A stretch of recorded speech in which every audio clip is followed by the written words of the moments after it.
What if I told you that in one fiery Senate hearing, the entire mess of America's immigration crisis was laid bare? Senator Kennedy dismantles the idea that illegal can never be normal, while Senator Padilla spins a tale about benefits and billionaires, and the American people are left wondering who's really telling the truth. Today, we're breaking down that clash point by point, exposing how a broken system threatens both our borders and our wallets. Stay tuned, because this isn't just about immigration, it's about the very future of the country we call home. Hey y'all, and welcome to PolitiBrawl. My name is Brian, and Senator Kennedy just destroys Senator Padilla on the very obvious common sense notion that illegal immigration should be illegal. Let's dive in. President Trump promised to only go after violent criminals as part of the largest deportation program in American history. Yet sure enough, the first Sunday of the administration, less than a week into office, NBC reported that nearly half of the 1,200 arrests made as part of immigration enforcement actions were people with no criminal record. Now look, we all agree that we should target all violent criminals. I hope I speak for all of us when we say we should target all violent criminals, whether they're immigrants or non-immigrants. Violent criminals are violent criminals. And Senator Scott, others of my Republican colleagues who have showcased some of the victims of crime in your respective states, my heart goes out to you, to the victims, to their families. Absolutely. But here's an inconvenient truth for many.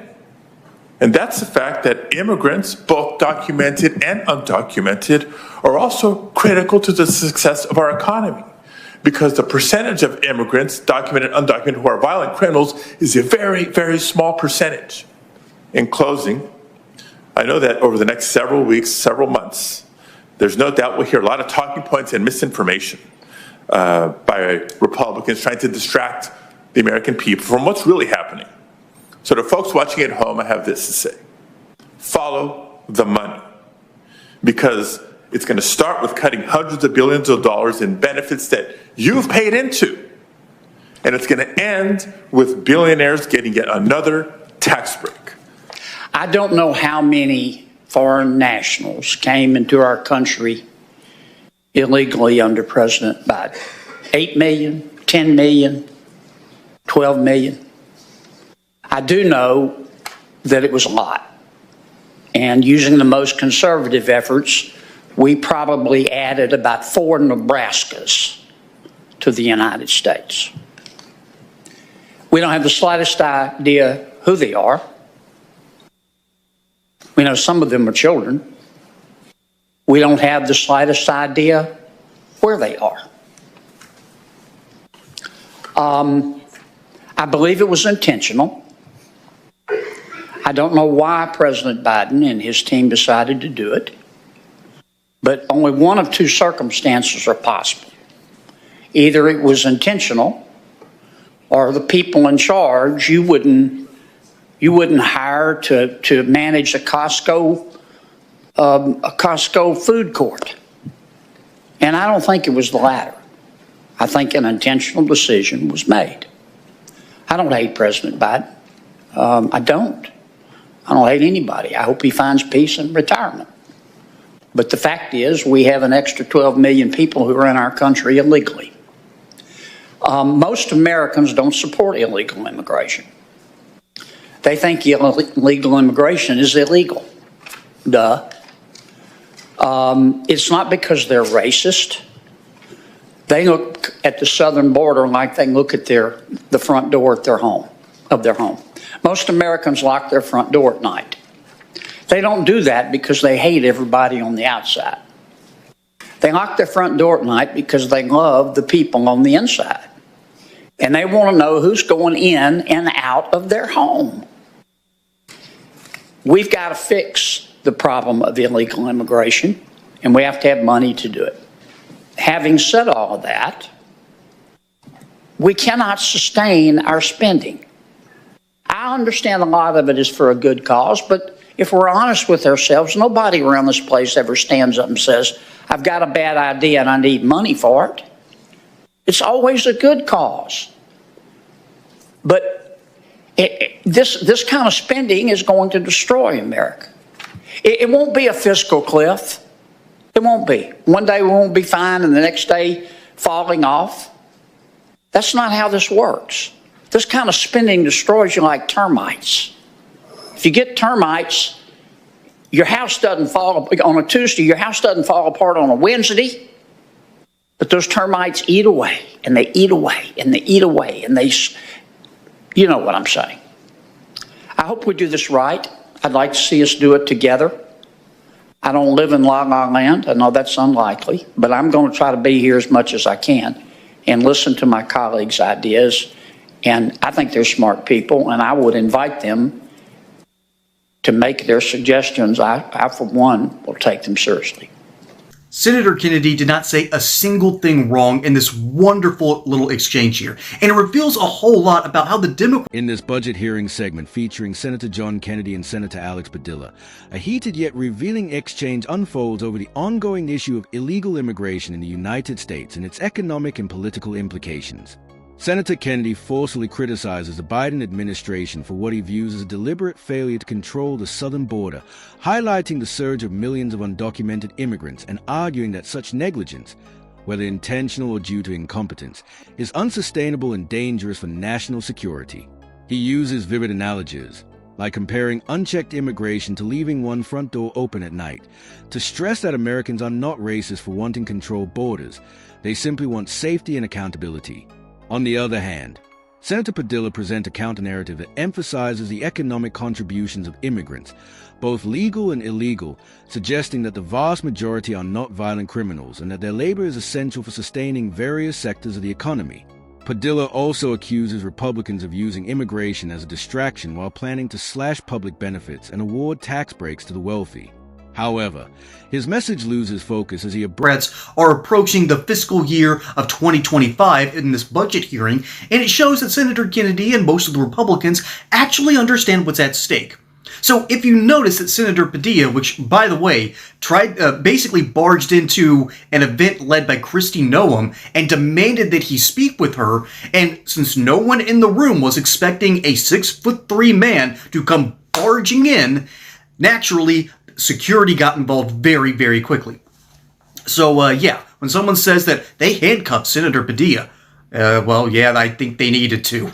They let him go immediately afterwards once he calmed down. But he's actually pretty calm here, and he's making a couple of very interesting points, so let's start off with this idea. Let's say that he wants to focus on the issues of the American economy by talking about illegal immigration.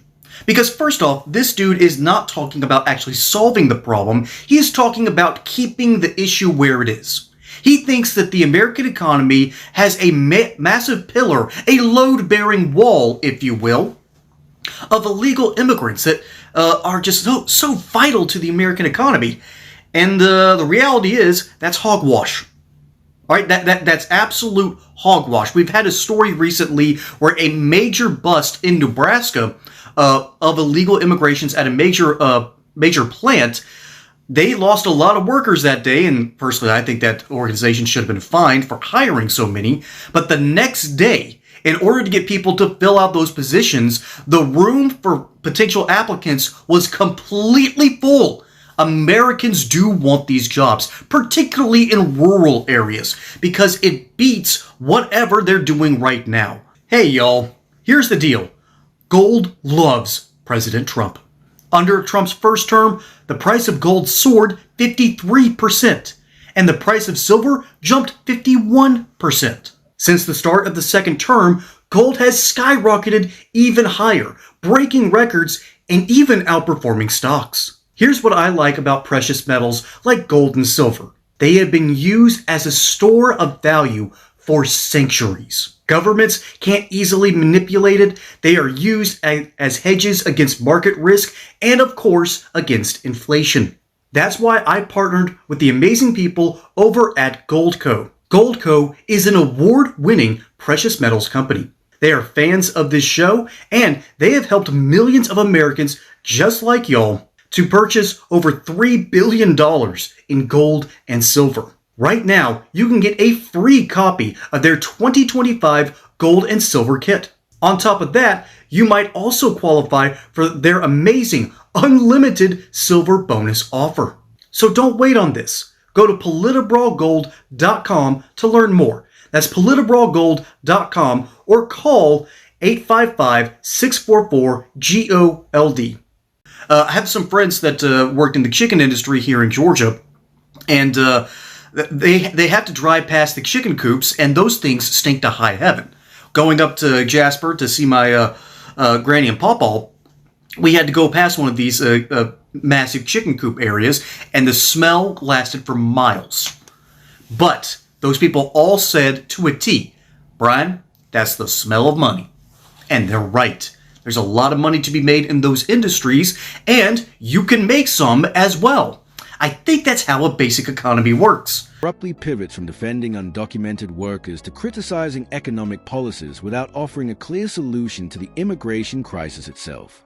Kennedy, meanwhile, hammers home the unsustainable fiscal trajectory of the country, warning that reckless spending, regardless of its noble intentions, is eroding the nation's foundation like termites slowly eating away at a house. He proposes more funding and a stricter, more organized immigration system, but laments the lack of bipartisan...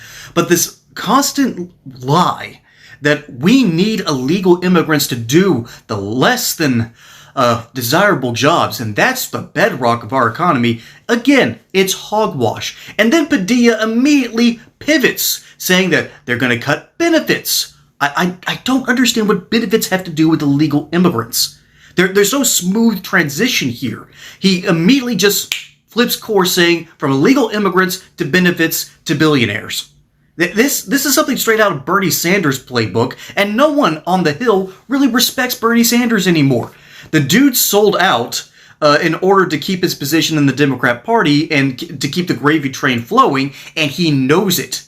He knows that he sold out, and that's why he was caught on a hot mic, actually not even on a hot mic, on an interview talking about AOC potentially becoming president, and he got really, really prickly. That means the man is still angry that because he thinks, I think deep down, he thinks that he had a shot in beating President Trump back in 2016, and he very well could have if Hillary Clinton didn't steal the primary election from him.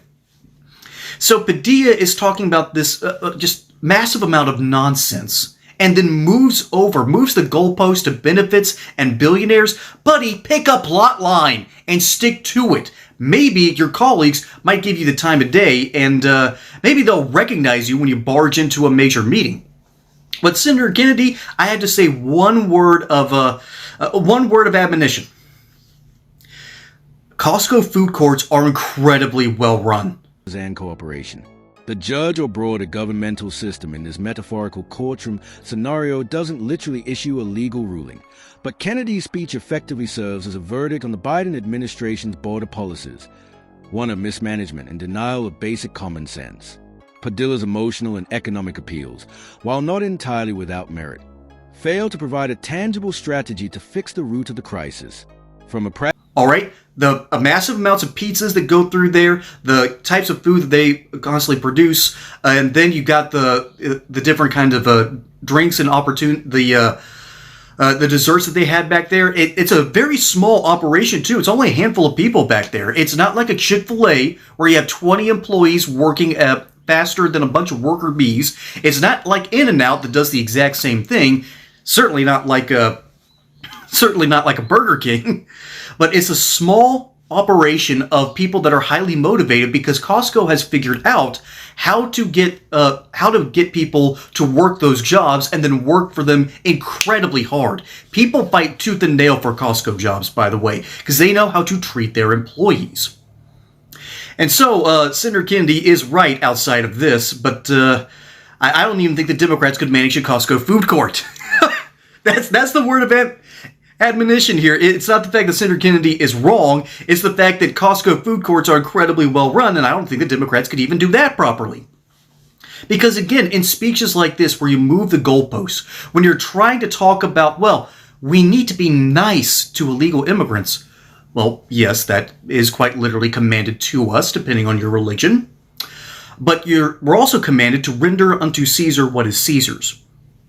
So when it comes to politics, certain religious leaders typically bow out because they care more about individuals. And so the next time someone wants to use certain ways of trying to tug at your heartstrings, remember this. There are certain laws of this land that need to be followed. Having a good, robust system to ensure people aren't coming over the border illegally is a good thing. Once they are here, you are to treat a stranger with kindness. That's, however, the difference. When there has been some vetting process that happens. That's the reality. And then we also have to talk about spending, but the reality is we've beaten that horse to death. We know what needs to happen with spending. That's what the Doge cuts were all about. That's why we've constantly been talking about reforms with major programs. But let me know how you would tackle the deficit in the comments below. My name is Brian. Hope you enjoyed that segment here on Politibrawl. Don't forget to like and subscribe. Catch you on the next one. And until then, y'all have a good one. Pragmatic perspective, the most viable solution lies in a balanced approach, one that reinforces the border with intelligent enforcement mechanisms, holds employers accountable for hiring undocumented workers, creates a transparent and merit-based path to legal immigration, and ensures that humanitarian obligations are met only after the rule of law has been established. Kennedy's critique resonates with a public weary of ideological bickering and craving practical solutions, and his argument ultimately underscores a broader need for a functioning, enforceable immigration policy that serves both national interests and human dignity.